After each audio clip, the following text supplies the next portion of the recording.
Olá, uma ótima tarde a você. Começamos agora a segunda edição do Agricultura BR ao vivo para todo o Brasil pelas antenas parabólicas. Você também nos acompanha na Claro TV e NET TV nos canais 190 e 690. No Paraguai e também aqui no Brasil pela NEL TV. Você acompanha aqui o Agricultura BR, toda a nossa programação. A partir deste momento, TV Imaculada Conceição está linkada aqui no programa, levando em sinal aberto para todo o estado do Mato Grosso do Sul. Daqui a pouco vamos estar ao vivo também no Facebook do Canal do Boi. É só você aguardar, você que está acompanhando pela internet, acompanha pelo portal também.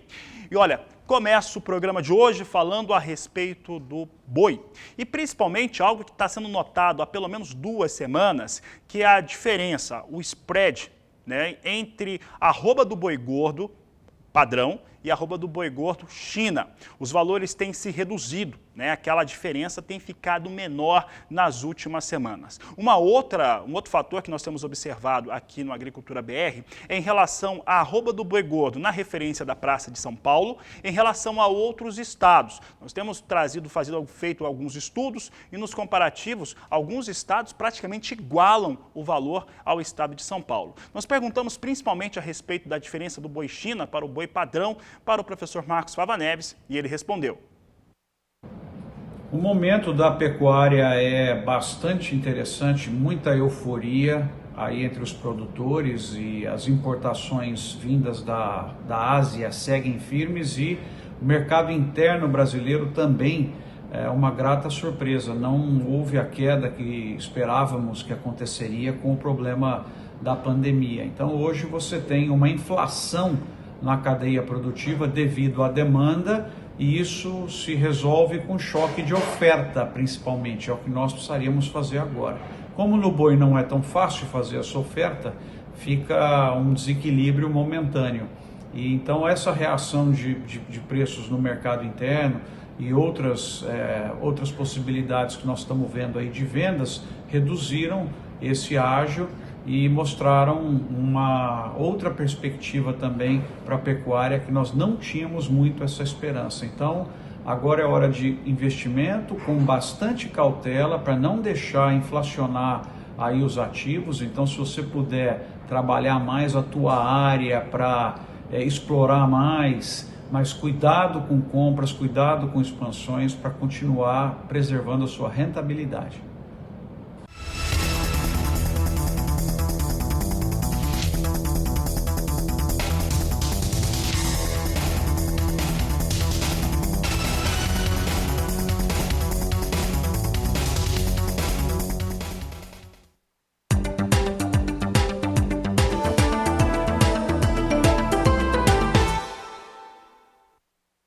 Nesta última quinta-feira, a Datagro divulgou números das suas expectativas para o ano de 2021 em relação à soja.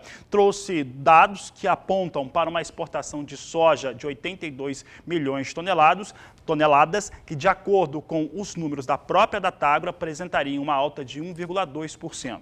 Mas o que chama atenção mesmo são os valores, o que isso deve render para as tradings que exportam soja aqui do Brasil. De acordo com a Datagro, essa receita aumentaria em 12% no próximo ano. É o que nós vamos acompanhar agora na tela. Vamos ver os números que a Datagro nos trouxe. Primeiro, uma produção mais elevada, como nós temos visto também em outras empresas, e a própria Datagro, em 131 milhões e 690 mil toneladas. 131 milhões 690 mil toneladas. A exportação, embarque, volume, em 82 milhões de toneladas, com uma alta de 1,2%. A receita aumenta até mais que 12%, aumenta 13%, chegando a 31 bilhões e 570 milhões de dólares. Então, Datagro aqui aguardando uma receita na casa de 31 bilhões 570 milhões de dólares. Seria realmente uma receita extremamente forte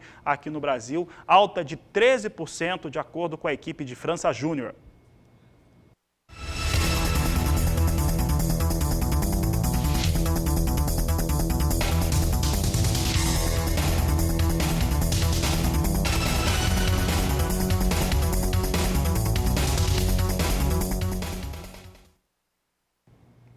E o Departamento de Agricultura dos Estados Unidos informou venda de 100 mil toneladas de farelo de soja para destino não declarado nesta sexta-feira. Então, farelo de soja hoje foram as vendas declaradas pelos Estados Unidos.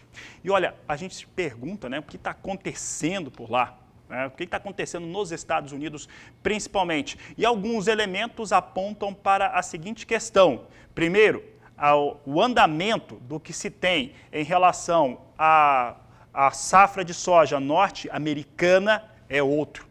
Olha só, o andamento que se esperava algum atraso, o pessoal pode até tirar esse assunto das vendas, não é mais disso que a gente está falando, estamos falando de como que vem as lavouras dos Estados Unidos de soja, e se esperava algum atraso, alguma situação pior. Isso acaba não acontecendo. Acabou não acontecendo, mas ele está muito cedo para dizer que está tudo certo com as lavouras norte-americanas, muito cedo mesmo.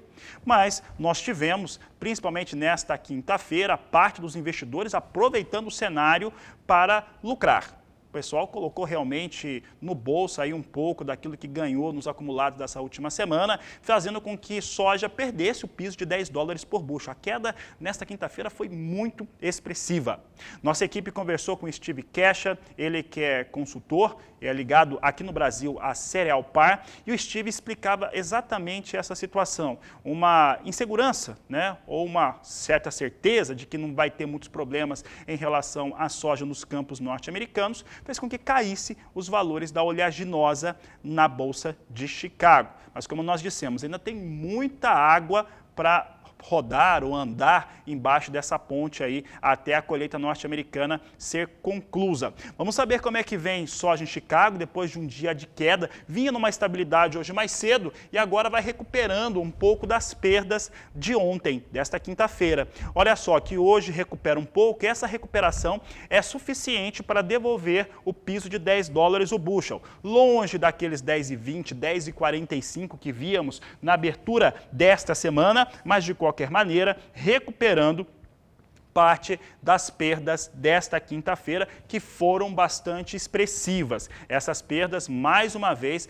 é por conta da relação com a soja que está nos campos norte-americanos. Há muita gente acreditando que não vai ter problema nessa colheita, que não tem atraso, que não tem nenhum sentido em relação a perdas maiores, mas principalmente para aproveitar uma situação melhor para lucrar com aquilo que ganhou no acumulado das últimas semanas, mas longe ainda de se resolver soja nos Estados Unidos.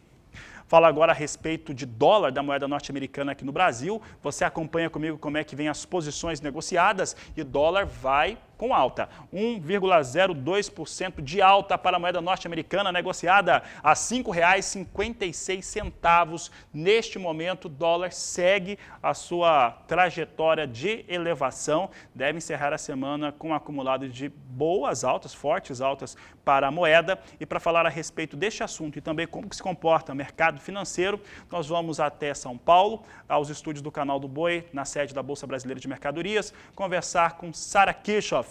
Sara, boa tarde, seja bem-vinda. Dólar segue com altas expressivas aqui no Brasil.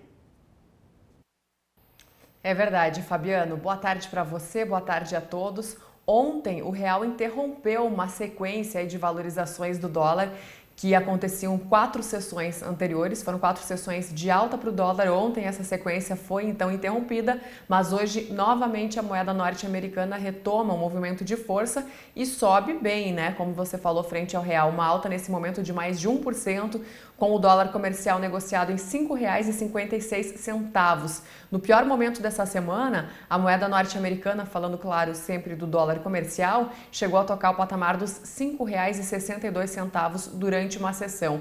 Realmente essa semana foi de bastante cautela, estresse no mercado financeiro, especialmente lá do início da semana, né? As notícias de possíveis novas medidas de lockdown no Reino Unido, preocupações de novos casos de coronavírus em países como França e também na Espanha. Então tudo isso trouxe um movimento de cautela para o mercado financeiro e alguns investidores também falam sobre ceticismo em relação a um novo pacote de estímulo econômico nos Estados Unidos. Então o mercado financeiro realmente essa semana sente esse estresse e isso não acontece, né, só do dólar frente ao real. O dólar ganha valorização durante a semana inteira frente a várias outras moedas, especialmente de países emergentes, né, países pares do Brasil. Então esse movimento ele é global, não é só o real que está perdendo essa semana como a gente está vendo. Até esse momento, a valorização do dólar no acumulado dessas 5 sessões passa de 3,5%. O fechamento, claro, a gente só vai saber lá no final da tarde. E enquanto o dólar sobe, hoje o Ibovespa volta a cair. Ontem a Bolsa chegou a recuperar também o movimento de alta,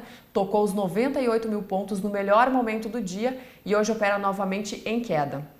Nesse momento, o principal índice da Bolsa de Valores de São Paulo tem um recuo de 0,86% e opera na casa de 96.176 pontos. Ações de bancos aparecem hoje com desvalorização e outras ações importantes que puxam o Ibovespa para baixo nessa sexta-feira. E, de novo, esse movimento é acompanhado também em outras bolsas ao redor do mundo. Os índices da China, por exemplo, segunda maior economia do mundo, tiveram a maior queda semanal em mais de 2 meses nas sessões de lá, que evidentemente já terminaram. Então, realmente foi uma semana um pouco mais complicada aí no mercado financeiro, né? A gente estava vendo uma recuperação do real aí nos últimos dias, mas essa semana, em definitivo, o dólar ganhou força, ele se estabeleceu com força frente ao real e também a outras moedas, como a gente já colocou.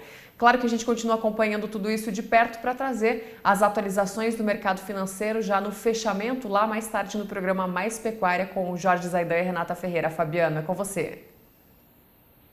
Obrigado, Sara. Uma boa tarde, bom trabalho para você. Lembrando que o Mais Pecuária, durante essa semana, está acontecendo, ou ocorre, melhor dizer, lá no Agrocanal, aqui à tarde. Hoje nós temos um grande evento, leilão Sim de Castilho, por aqui no Canal do Boi, logo ao final desta edição do Agricultura BR. Olha, sigo falando a respeito de soja, porque agora nós vamos mostrar como é que vem soja no porto. O valor de referência para soja no porto não muda praticamente nada, porque também não muda a oferta, nem o interesse por soja brasileira e também não muda os prêmios que estão sendo pagos, até por conta desse interesse, essa demanda mais alta por soja. Então permanece em R$ 140 a saca de 60 quilos. Nós estamos trazendo esse valor aqui já faz algum tempo. Portos de Santos e Paranaguá, R$ 140 a saca, com entrega no mês de outubro, saca de 60 quilos, portanto, permanece com os valores lançados. E olha, a seguir no Agricultura BR, nós vamos falar sobre o prazo final para a declaração do Imposto Territorial Rural. Encerra na próxima quarta-feira, então atenção, dia 30 de setembro, encerra esse prazo. Vamos falar também de mercado do milho e muito mais. Eu vou para o intervalo e volto já. E a declaração do Imposto Territorial Rural deve ser entregue até a próxima quarta-feira, dia 30 de setembro, quando se encerra o prazo para a declaração.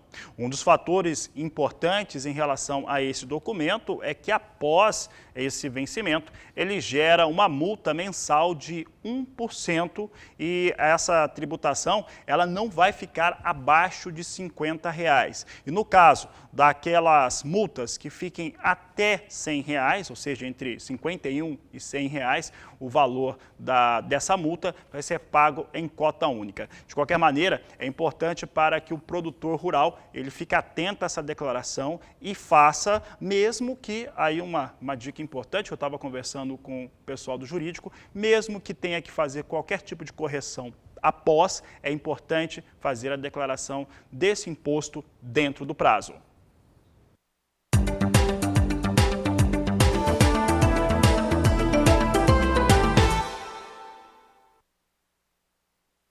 Mercado do milho agora, internacional, veja comigo como é que vem os negócios com milho na Bolsa de Chicago. Está na tela comigo, nós temos recuperação para o milho, alta de 0,8%, 0,8%, 0,9% neste momento para o milho. Você tem aqui a posição de dezembro a $3,66 o bushel. Março, $3,74 mais 4. Maio, $3,79 mais 6. E julho, $3,83 mais 4 são as posições de curto prazo com milho negociado na Bolsa Norte-Americana de Chicago.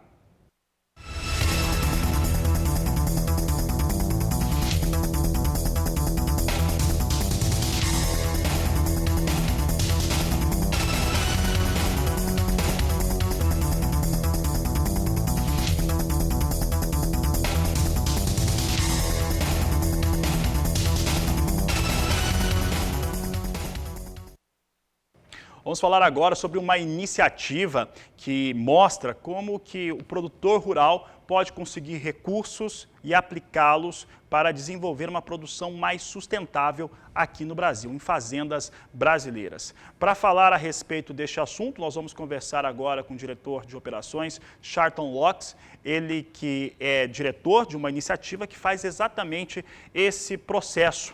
Charlton, obrigado aqui pela participação no Agricultura BR e nós gostaríamos de saber como que é possível um produtor rural participar de uma iniciativa como essa, como que ela funciona e atinge as cadeias produtivas aqui no Brasil. Boa tarde, seja bem-vindo. Muito boa tarde, Fabiano. Boa tarde aos telespectadores do canal do Boi. É um prazer estar aqui falando com vocês, levando um pouquinho da Produzindo Certo para os produtores do Brasil inteiro, né? Bom, indo direto para a sua pergunta, o nosso apoio aos produtores rurais, ele começa no nível mais básico e mais necessário, que é ajudar ele a entender a situação socioambiental da fazenda dele, né? Então, nós temos uma metodologia própria de avaliação baseada na legislação ambiental e social brasileira, nas boas práticas agropecuárias, e o primeiro passo para esse produtor ser um produtor produzindo certo é que receba um dos nossos especialistas na sua fazenda. Esse especialista em sustentabilidade da Produzindo Certo vai olhar para essa fazenda com esse viés de como está a parte ambiental, como está a parte social, né? Entrar em detalhes de como está a floresta, como está a parte de resíduos, a infraestrutura da fazenda, saúde e segurança no trabalho, e vai entregar na mão desse produtor um diagnóstico socioambiental completo da fazenda. E a partir desse diagnóstico, esse produtor já consegue dar os seus primeiros passos em direção a tornar a sua fazenda mais sustentável, né? E o que acontece a partir daí é que quanto mais esse produtor e a rede de produtores Produzindo Certo avança no sentido de tornar suas produções mais sustentáveis, mais empresas que têm relacionamento comercial e que demandam um produto sustentável olham para esse produtor de maneira diferenciada, oferecendo benefícios, oferecendo vantagens e realmente transformando, então, essa cadeia de produção, né? Então, passando desde a fazenda, indo até a indústria, o varejo, chegando no consumidor. Charlton, olha só, os recursos internacionais, eles estão mais escassos, seja por conta da crise econômica causada pelo Covid neste ano de 2020 ou também por outras razões. De onde vêm os recursos aplicados neste processo? Boa pergunta, Fabiano.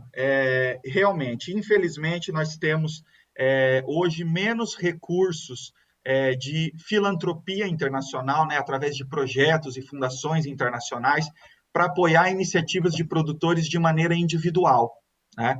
Então, os produtores, eles precisam ir atrás do mercado para custear as suas adequações, né? Então, o que nós estamos percebendo que está acontecendo é que esse dinheiro de filantropia, então aquele dinheiro de fundo perdido que vinha para ajudar produtores no passado, hoje ele praticamente não existe mais. Pelo menos para os médios produtores não existe mais. E o que acontece é que esse produtor, então, ele tem que ir atrás de fontes de recurso, agora não mais a fundo perdido, já existe um custo, né? Mas que quando ele demonstra que está num caminho de melhorar a sua fazenda, de melhorar a sua produção, aparecem oportunidades mais vantajosas, né? Então, eu vou dar, por exemplo, citar exemplo de alguns produtores da Produzindo Certo, né?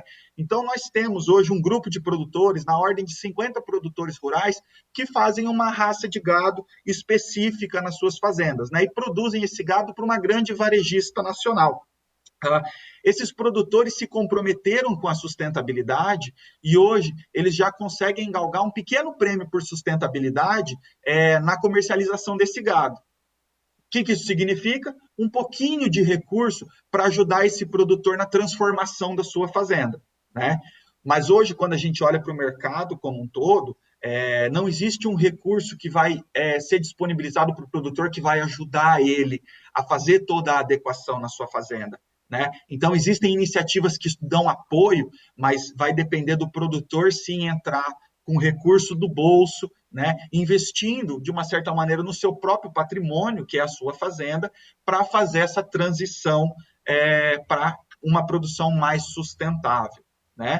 O que nos deixa mais tranquilo é que boa parte dessa transição ela se paga, né? Porque quando a gente fala de transformar uma área de pastagem degradada numa área de pastagem com maior produtividade, existe sim um custo que o produtor tem que arcar para fazer essa transição, mas no final das contas ele vai estar produzindo mais, ele vai estar conseguindo gerar mais receita dentro da fazenda dele, né? E é essa mensagem que a Produzindo Certo tem levado, né? E hoje nós já estamos falando de mais de 1.500 fazendas produzindo certo no Brasil, né? Mais de 6 milhões de hectares de área sendo bem manejada por produtores rurais, exemplo para a produção nacional, orgulho para o Brasil e sim uma oportunidade para os mercados internacionais mais exigentes virem buscar aqui no Brasil produtos verificados do ponto de vista social e ambiental. Tom, para encerrar aqui a nossa entrevista, qual que é o perfil, qual que é de propriedade ou de produtor rural que pode participar de um processo como esse? Nós entendemos que qualquer produtor pode participar desse processo. Basta ele aceitar a missão de entrar num programa de melhoria contínua, né? Nós não temos hoje na Produzindo Certo 1.500 fazendas perfeitas, né? O que nós temos na Produzindo Certo são 1.500 produtores rurais preocupados com a sustentabilidade e, ano após ano, fazendo incrementos dentro das suas propriedades, né? Ou seja, todas essas propriedades estão hoje melhor do que estavam ontem. E é esse que é o diferencial da Produzindo Certo. É um sistema inclusivo, né? Onde qualquer produtor pode participar. O que nós queremos desse produtor é que, a partir do momento que ele opte por ser um produtor produzindo certo, que ele não dê passos para trás na sua fazenda, ou seja, que ele não piore a performance socioambiental da sua fazenda, que ele melhore ano a ano. E, para isso, o primeiro passo é fazer esse diagnóstico socioambiental completo da fazenda, porque aí sim nós vamos ter o score da fazenda, a nota de sustentabilidade daquela fazenda. E a partir dali o produtor vai falar, estou com nota 8, nossa, eu quero chegar na nota 9 até o ano que vem. Quais são os pontos que eu tenho que adequar, Charlton? Aonde que eu atuo? O que é mais crítico na minha fazenda? E aí todo o nosso time de especialistas vai estar aqui à disposição para dar a solução mais assertiva para esse produtor, onde é o melhor lugar para ele colocar o dinheiro dele e aonde isso vai fazer mais sentido do ponto de vista socioambiental e também do ponto de vista do negócio dele. Tá certo. Obrigado, Charlton Locks, por conversar conosco a respeito desse processo interessante para produtores rurais que querem melhorar a fazenda em termos de sustentabilidade e, claro, que precisam de recursos para conseguir atingir esse objetivo.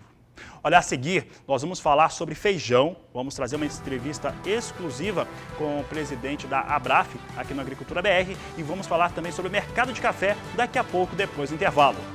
Vamos falar agora sobre a produção brasileira de feijão, que vem perdendo espaço nas áreas de produção, principalmente para a soja. A soja vem ganhando espaço em cima de todas as culturas, como algodão, como feijão, na primeira safra. Para falar a respeito deste assunto, Sara Kirchhoff conversou com Marcelo Líders, ele que é presidente do IBRAF, Instituto Brasileiro de Feijão e Pulses. Acompanhe. Exatamente, eu vou conversar com o Marcelo Eduardo Líders, que está conosco pela internet, falando de Curitiba, capital do Paraná. Ele que é presidente do IBRAF e também sócio da Correpar Corretora, uma das corretoras associadas aqui à Bolsa Brasileira de Mercadorias. Marcelo, o IBGE divulgou então a prévia da inflação agora do mês de setembro, mostrando mais uma vez uma pressão de alta no preço do feijão no grupo dos alimentos, e o produto já traz uma valorização de 44% no acumulado do ano. O pessoal do arroz me disse que esse novo patamar de preços para o arroz veio para ficar. No caso do feijão, a situação é a mesma? Seja bem-vindo ao canal do Boi. Prazer, Sara. Veja que essa alta do feijão, é claro que nós temos aí perdas importantes durante o ano, então temos fatores climáticos influenciando, E também um fator que tem que ser levado em consideração cada vez mais é a competição com outras commodities, né? Porque o espaço é um só do produtor, né? Então, ele, tomando a decisão de plantar uma área maior de soja, você tem, em algum momento, uma área menor de feijão. Então, isso que vem acontecendo. O valor de hoje, de cerca de 290 a 300 reais no produtor, eu diria para você que no curto prazo ele veio para ficar. No médio prazo, nós devemos ter algum ajuste, talvez alguma coisa abaixo desses valores, mas aquele valor que a gente tinha de preços de feijão a R$3, R$4 na gôndola para o consumidor, dificilmente nós vamos voltar a ele por causa dos custos, né? Aquilo que era custo de uma lavoura, R$120 no sequeiro, hoje é 160, R$170 também no sequeiro. Então, são fatores que tem que levar em consideração quando a gente analisa aí o preço do feijão. Marcelo, e o IBRAF trabalha, né, com o preço nacional do feijão, promovendo, né, a divulgação dos preços, que também, né, acontece por meio aqui da Bolsa Brasileira de Mercadorias. É muito bom trazer essa transparência para o mercado, né, em relação aos preços, para que o consumidor também tenha acesso a ele. Exatamente. Essa parceria com a Bolsa Brasileira de Mercadorias deu ao preço nacional do feijão também uma vitrine, entre aspas, né? Porque nós sabemos que os sites da Bolsa são muito demandados, os produtores procuram pela confiança que tem na Bolsa. E essa parceria, ela, na medida em que a Bolsa analisou a forma que é feito o preço nacional do feijão e que ele vem sendo adotado pelos produtores como a referência do mercado, ela tomou essa decisão de divulgar. E essa referência, ela não é presa a uma determinada região, é na produção, e a produção de feijão nós sabemos que ela é nômade durante o ano. Você tem momentos em que o interior do Paraná tem uma maior relevância, depois você tem Minas, São Paulo, Goiás, Bahia, Mato Grosso. Então, a relevância de ter a Bolsa divulgando esses valores está exatamente na forma que os produtores vêm adotando essa referência, né? Então, eles reconhecem a referência do feijão, do preço nacional do feijão.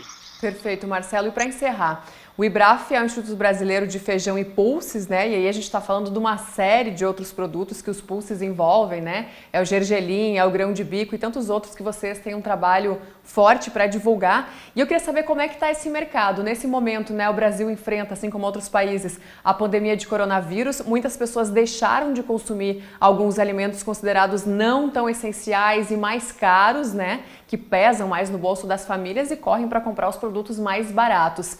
Como que está esse mercado nesse momento em que o Brasil enfrenta essa situação econômica mais frágil? Veja, é interessante que aquilo que para nós aqui não é cesta básica, né? Por exemplo, o gergelim não faz parte da nossa cesta básica. O feijão mung, aquele feijão de fazer moyashi, ele também não faz parte da nossa cesta básica. O grão de bico também não. Mas quando nós olhamos no mundo, essas três culturas que eu citei agora, elas têm uma relevância muito grande para algumas culturas. O grão de bico para a população do Oriente Médio, né, é muito importante na alimentação deles, é básico na alimentação deles. O gergelim, ele é básico também para algumas culturas do Oriente Médio, como também é para a Ásia. O gergelim é feito óleo a partir dele e algumas culturas têm isso como base, né, para preparo de alimentos, o óleo de gergelim. E o óleo de gergelim, então, especialmente na cultura oriental, né? Me corrija se eu estiver errado. Perfeitamente.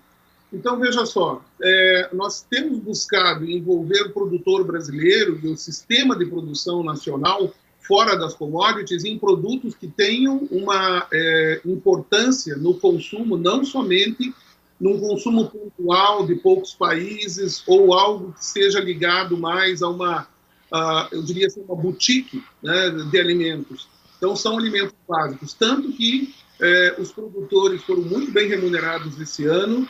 Nesse momento, no Mato Grosso, se vende gergelim ao redor de R$3 o quilo, que é um preço muito interessante.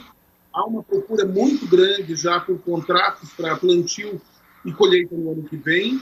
O mesmo acontece com o Mung Beans.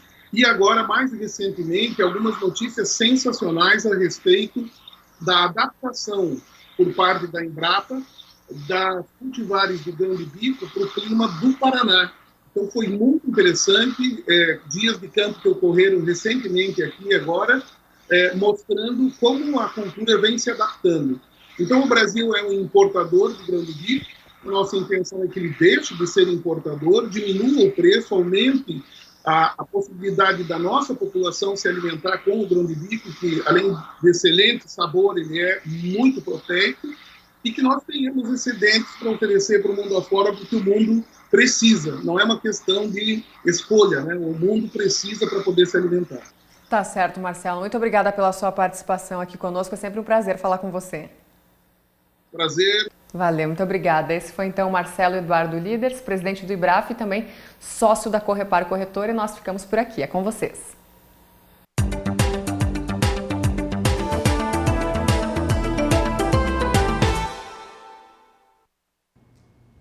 E por aqui, o Agricultura BR traz em destaque para você o mercado do café. Começamos trazendo a referência internacional, onde mais se negocia café no mundo, Bolsa de Nova York, café arábica vindo com alta nesta sexta-feira. Posição de dezembro vem a $1,14 mais 5 por libra-peso. Março, $1,15 mais 60. Maio, $1,16 mais 95. E a posição de julho de 2021 a $1,18 mais 30 por libra-peso.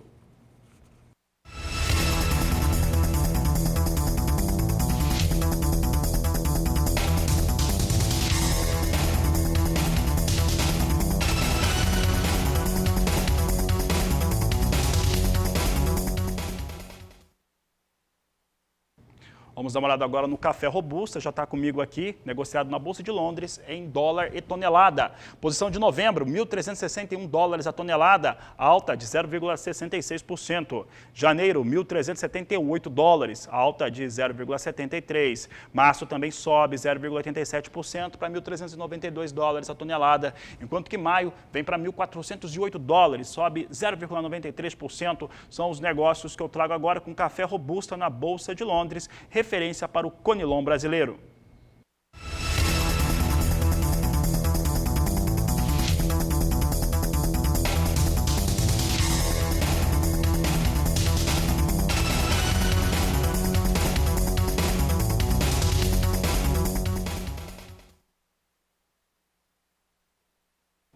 Olha, eu convido você a conhecer o trabalho feito pela Sotrec. A Sotrec é uma empresa que trabalha com revenda de produtos, principalmente de máquinas, e que fazem com que o produtor tenha resultados muito melhores. Para você saber mais, saber como que esse trabalho é feito, eu convido você a acessar a página que está aparecendo aí na sua tela, sotrec.com.br/seminovos. Conheça um pouco dessas ações, desta atividade. Você vai conhecer agora uma produção de tomate em estufa lá no estado do Paraná, que consegue, através de componentes eletrônicos, trazer resultados mais efetivos. A reportagem de Mauro Andrade. Nós vamos conhecer a produção de tomate em uma estufa de 10 mil metros quadrados, totalmente automatizada, operada por um software desenvolvido em Israel.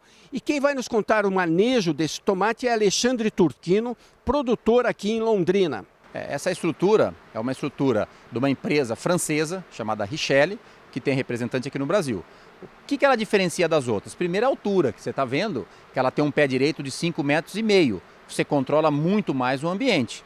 Outra coisa, você consegue conduzir a planta, se vocês conseguirem ver lá em cima, tem fetilho e essa planta vai sendo conduzida. Essa planta aqui chega a 30 metros, entendeu? De comprimento. Por quê? Aí você, como é que 30 metros, tá, mas a estufa tem altura aqui de pé direito, isso aqui de 5,5 metros, como é que eu faço? Eu vou deitando a planta, vou conduzindo ela para ela ficar numa altura perfeita para colher e ela cresce, entendeu? Porque o ambiente nos proporciona isso daí. Então você produz, em vez de 3 meses, 4 meses, você consegue produzir em até 6 a 7 meses. O plástico é da Gininger, um plástico importado também, é um plástico duplo. que tem o isolamento. Então você coloca ar dentro desse plástico duplo, você isola mais e a estrutura é mais, num dia de um vento mais forte, protege mais a estrutura da estufa e protege com os raios que não são benéficos para a planta. A estufa é um ambiente fechado que dificulta a entrada de insetos, reduzindo dessa forma a necessidade de inseticidas. Aqui, os tomates são plantados em vasos, diferente da produção orgânica, onde os tomates são plantados diretamente no solo. A diferença é o seguinte, o orgânico é plantado no solo, então esse é plantado no vaso, né? Eu acho muito melhor, né? Eu não uso agrotóxico, por quê? Porque eu não preciso, isso aqui é vedada, o fungo, eu faço um controle biológico, eu coloco outro fungo do bem que come o fungo que prejudica, entendeu? Algum inseto eu pego em armadilha, então eu convivo com as pragas aqui dentro que não prejudicam a produção. Esta estufa reduz pela metade a mão de obra necessária nas operações, porém, alguns manejos exigem funcionários treinados. Ela é automatizada, mas eu preciso de mão de obra. Aqui nós temos aqui 1 hectare, em torno de 1 hectare essa estufa, né? Eu tenho 12 pessoas aqui, e principalmente mulher. Por quê? Isso aqui, se você vê, é uma jardinagem.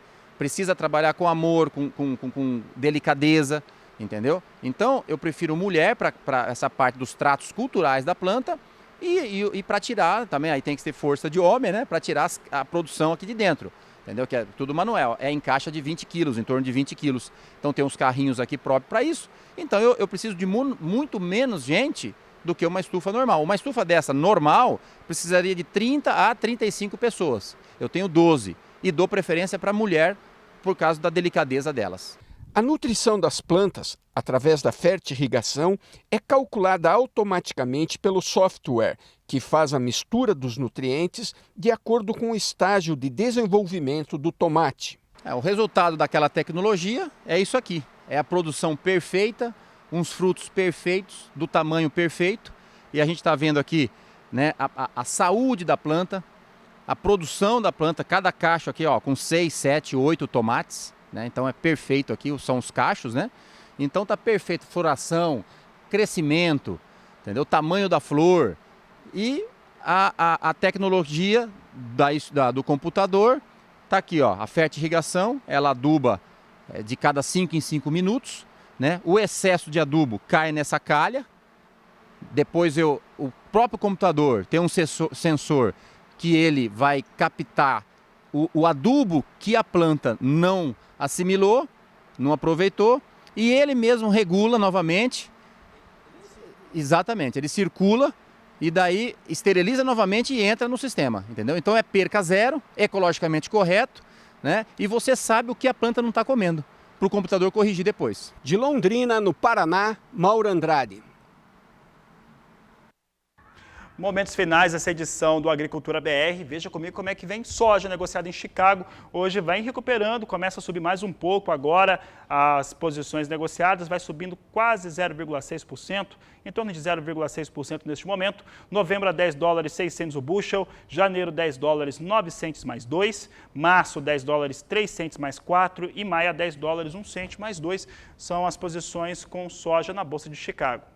Dólar comercial, dólar hoje vem com alta, vai encerrar a semana com alta mais expressiva, 1,16% de alta, R$ 5,57 mais 4 para a moeda norte-americana. Olha, eu encerro essa edição da Agricultura BR, porque olha, você tem uma grande oportunidade a partir de agora. Nesse momento, 13 horas em ponto no horário de Brasília, significa que você, a partir deste momento, tem esse grande leilão. Leilão Essência da Raça Sind, na sequência aqui no Canal do Boi. Fique conosco, faça bons negócios por aqui, porque é para isso que está o Canal do Boi, para servir você, produtor rural, as melhores oportunidades de negócios. A todos um bom final de semana, bons negócios e até segunda-feira.